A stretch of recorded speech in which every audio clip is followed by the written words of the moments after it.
we found this baby and the mother said she's not the mother. What's that scream to? If you're I did it.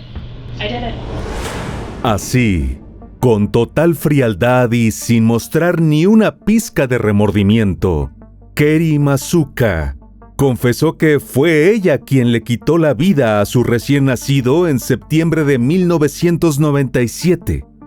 Durante casi 3 décadas, el crimen se mantuvo en los archivos de casos no resueltos, hasta que innovaciones en la ciencia forense le dieron un giro dramático a la historia y reveló el misterio de lo ocurrido a Bebé Moisés, como fue llamado por el lugar en el que fue encontrado.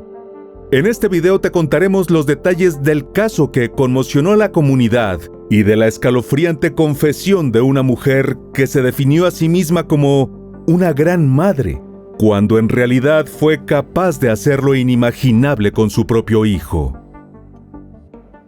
El caso de Keri Masuka. Las huellas, los rastros, los indicios y las evidencias ayudan a los investigadores a resolver los crímenes.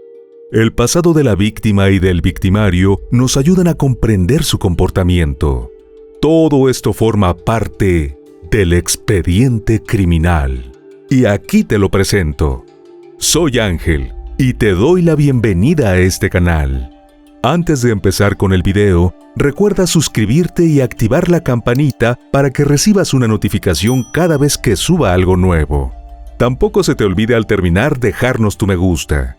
Sin nada más que agregar, acompáñame a conocer todos los detalles de este expediente criminal. En septiembre de 1997, los habitantes de Albany, en Nueva York, Estados Unidos, fueron sorprendidos por un espantoso hallazgo. Todo comenzó poco antes de las 6 de la mañana del domingo 7 de septiembre de ese año, cuando 3 trabajadores de mantenimiento de la ciudad excavaban una línea de riego para atender un circuito eléctrico en inmediaciones del Parque Washington. Aún no había salido el sol cuando, de repente, uno de ellos descubrió un extraño bulto que sobresalía de entre un macizo de flores rojas y moradas cerca de la estatua de Moisés. Habían pasado unos 40 minutos desde que iniciaron las labores y no habían visto a nadie por los alrededores, por lo que miró en todas direcciones, pero el lugar estaba vacío. El hombre se acercó para observar mejor y pudo ver un trozo de tela azul que envolvía el bulto. Estaba calcinada por un lado y tenía encima varias cerillas de madera apagadas. Cauteloso empleó una pala para apartar con cuidado el envoltorio, dejando al descubierto lo que inicialmente pensó que era un muñeco. No obstante, cuando vio que aquella pequeña figura tenía los labios de un color azul brillante, comprendió que en realidad era el cuerpo sin vida de un bebé. Los aterrorizados funcionarios municipales dieron parte a las autoridades, y la policía llegó de inmediato al lugar.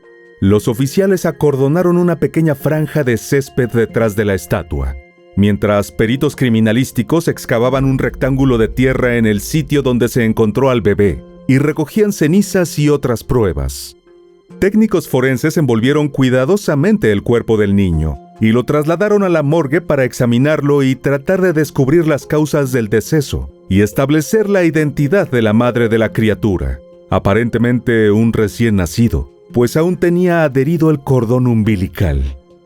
Más tarde ese mismo día, las autoridades dieron a conocer los resultados del informe del patólogo forense de guardia que realizó la autopsia. Informaron que el bebé pesó 4 kilos y que tenía menos de 12 horas de nacido cuando falleció.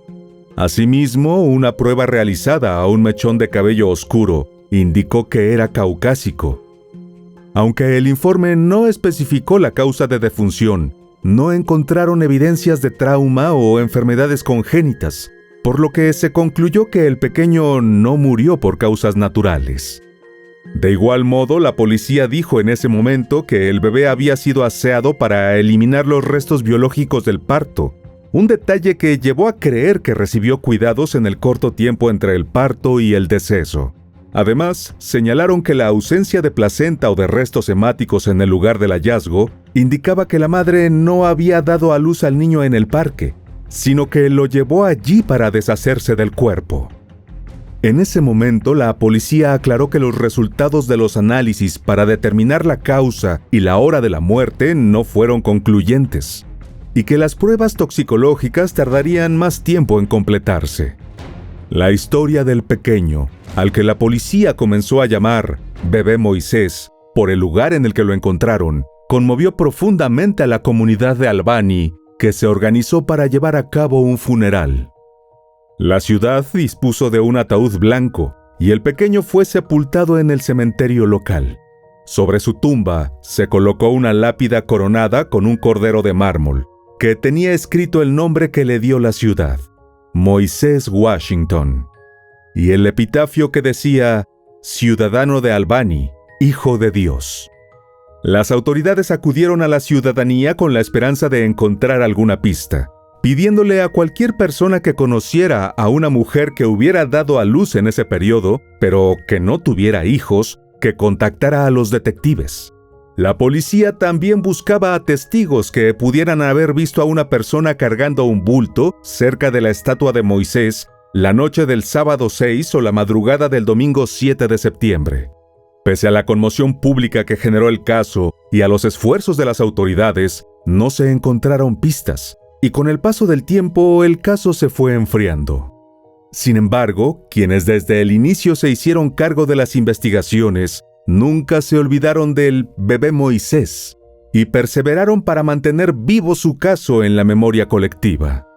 Uno de los detectives del Departamento de Policía, que durante años trabajó para resolver el caso, incluso consultando con expertos en ciencias forenses y enviando piezas de evidencia a un laboratorio de la Policía Estatal, en 1999 escribió una carta al editor de un diario local pidiendo la ayuda del público. En la misiva expresó temer a que con el paso del tiempo la gente comenzara a olvidarlo. Dijo que al aproximarse el segundo aniversario del hallazgo del niño cerca de la estatua de Moisés y rodeado de flores, no podía evitar rememorar el dolor y la impotencia que sintieron todos los involucrados en el caso. Sin embargo, no hubo nuevos avances, y los años pasaron sin que se supiera la identidad de los padres del niño ni las circunstancias en las que perdió la vida. El expediente fue a parar a los archivos de casos sin resolver, donde permaneció durante las siguientes 2 décadas. Pero pese a que el misterio del bebé Moisés estaba lejos de esclarecerse, 3 años después del hallazgo de su cuerpo, el estado de Nueva York promulgó la Ley de Protección de Infantes Abandonados. Esta normativa permite a los padres entregar de forma anónima a sus bebés de 30 días o menos sin enfrentar un proceso judicial. En 2020, la policía de Albany se asoció con el Centro de Análisis de Casos sin Resolver para darle una nueva mirada a crímenes no resueltos, ya que la tecnología del ADN había avanzado significativamente desde 1997. Entre el cúmulo de expedientes archivados, fue seleccionado el de Bebé Moisés, y esto le dio un giro determinante a la investigación. Aunque muchas evidencias habían desaparecido o se habían degradado con el paso del tiempo, los especialistas forenses extrajeron un perfil de ADN utilizable de las pruebas preservadas. En 2022, se contrató a Othram, una corporación estadounidense especializada en genealogía genética forense, para resolver asesinatos sin resolver, desapariciones e identificación de difuntos, para desarrollar un perfil genético de bebé Moisés. Los detectives trabajaron en conjunto con la Policía del Estado, el FBI y la Oficina del Fiscal del Distrito del Condado para identificar y arrestar a la madre del bebé. Una vez creado el perfil, se entregó al equipo de genealogía genética forense del FBI, que lo utilizó para hacer una búsqueda exhaustiva en su base de datos. Finalmente, en agosto de 2022, los resultados condujeron a la identificación de un posible familiar del niño en los registros almacenados en el sistema. Aunque no quedó claro si esa persona estaba en la base de datos por un caso penal o por una prueba voluntaria de genealogía genética, lo cierto es que la policía se centró en una familia residenciada en Roxbury, una comunidad rural situada al suroeste de Albany, en el condado de Delaware. Lo primero que hicieron los investigadores fue utilizar otros registros para buscar información sobre los integrantes de esa familia, especialmente de cualquier mujer en edad fértil para 1997, y que en ese tiempo hubiese estado en la zona de Albany.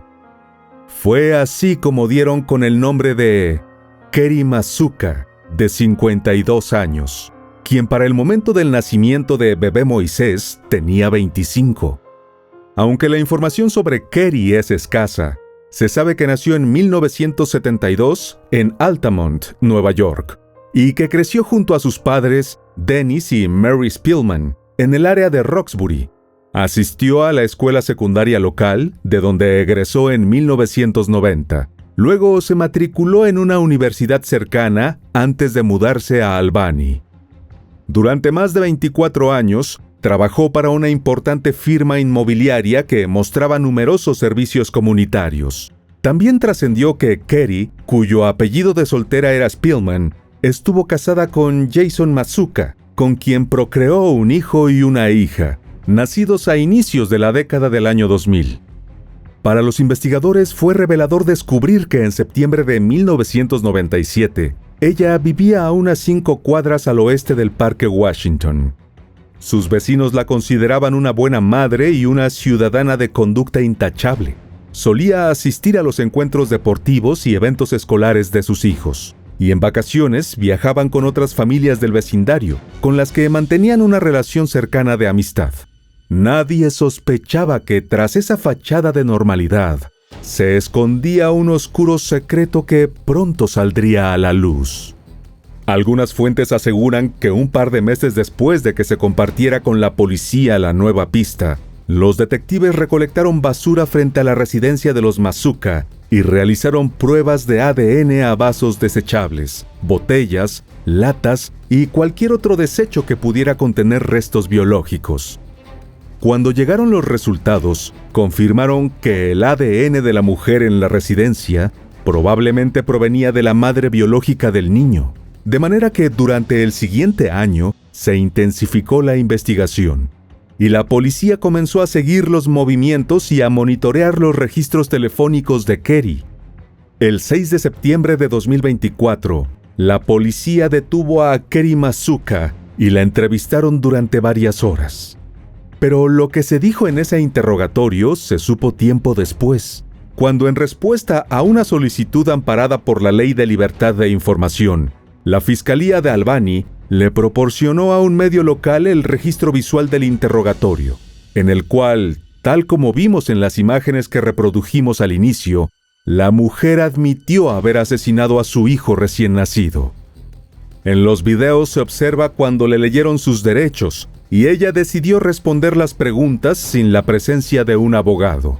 Aunque al principio negó saber de la desaparición de un familiar y dijo no haber tenido un tercer embarazo, no pasó mucho tiempo antes de que la terrible verdad saliera a flote. Pese a que después de esa entrevista Keri fue liberada sin cargos, regresó a su casa, continuó trabajando y siguió con su rutina normal. Unos días después, el 14 de septiembre, fue nuevamente arrestada. Esta vez la acusaron de asesinato en segundo grado, manipulación de pruebas físicas y ocultamiento de un cadáver.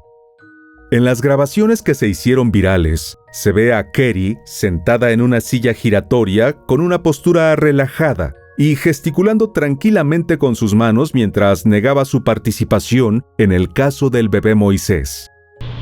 How'd the baby die?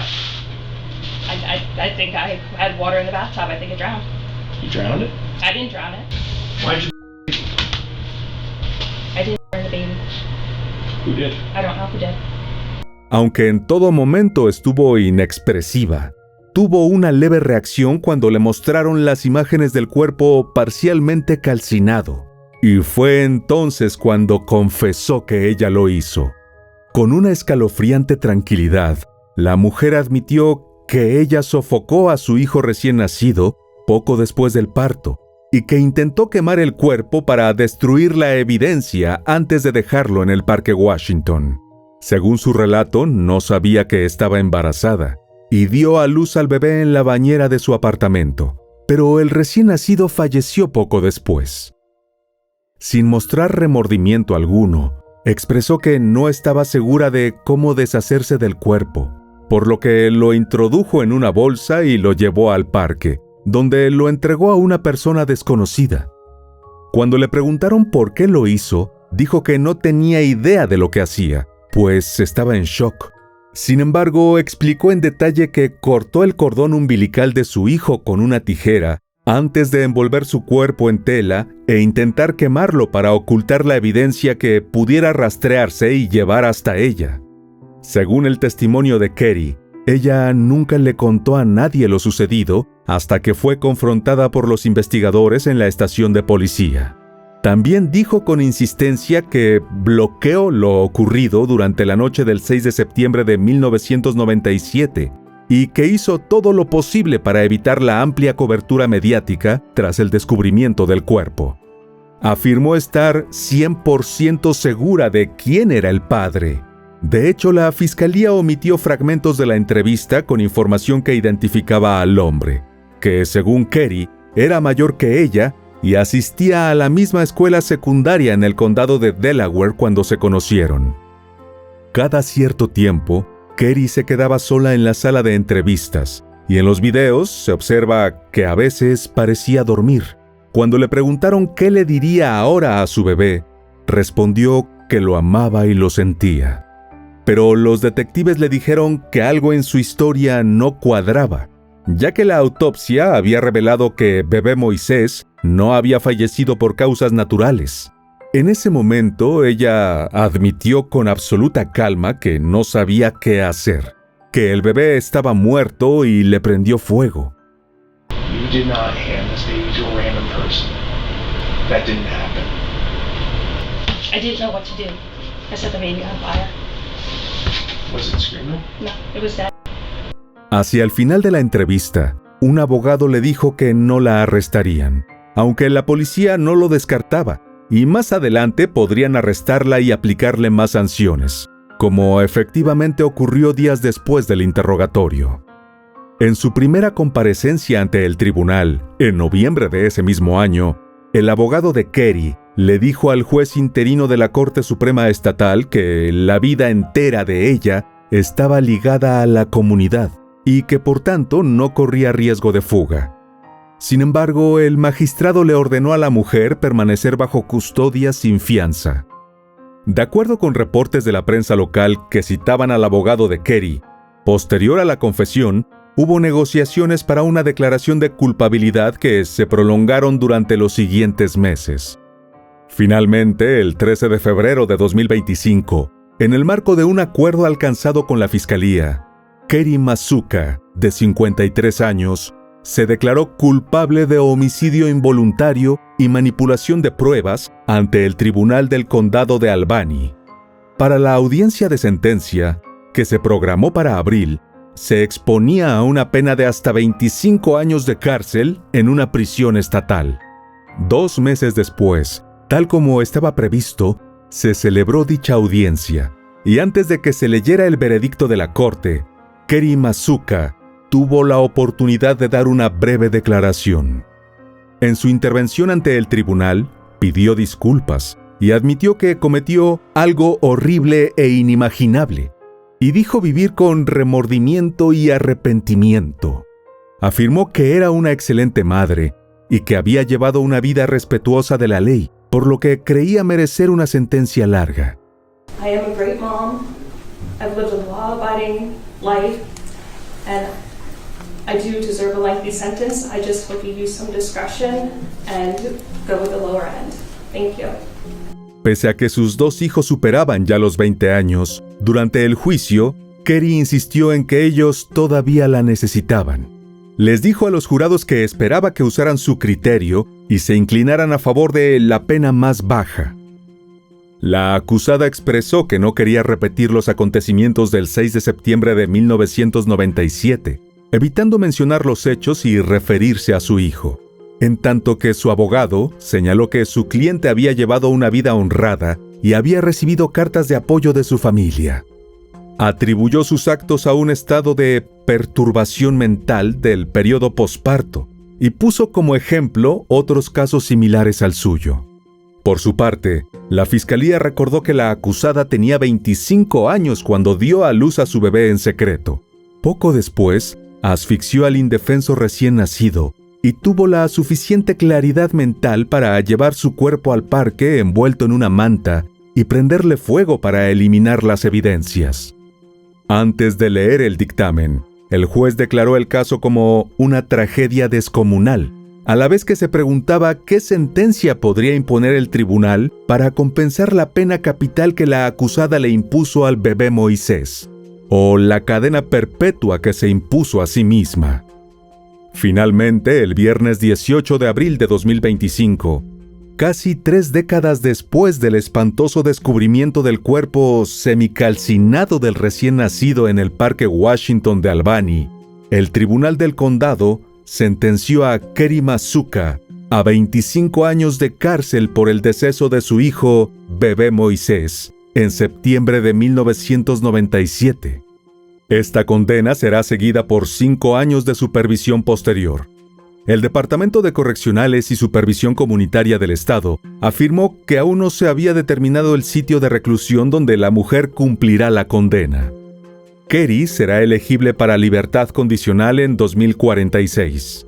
Para entonces tendrá 74 años. No hay duda de que el terrible descubrimiento del cuerpo sin vida del bebé recién nacido tocó una fibra sensible en Albany, que lo adoptó y le dio el nombre de la estatua donde lo encontraron, y desencadenó una investigación policial que se prolongaría durante casi 30 años, mostrando la persistencia de los oficiales de la ley que no se rindieron hasta encontrar la verdad.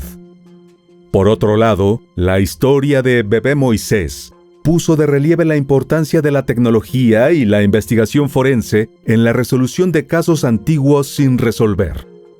Los avances en análisis de ADN, genealogía genética y otras técnicas forenses son herramientas cruciales para los investigadores modernos. Y su uso en casos como el que hemos narrado ilustra cómo la ciencia puede traer justicia a víctimas y familias afectadas por crímenes aparentemente perfectos. Y bueno, querido oyente, hasta aquí el caso de hoy. Te espero en otra entrega para que juntos analicemos todos los detalles de los más terribles crímenes de la historia. Nos vemos hasta el otro expediente criminal. ¡Adiós!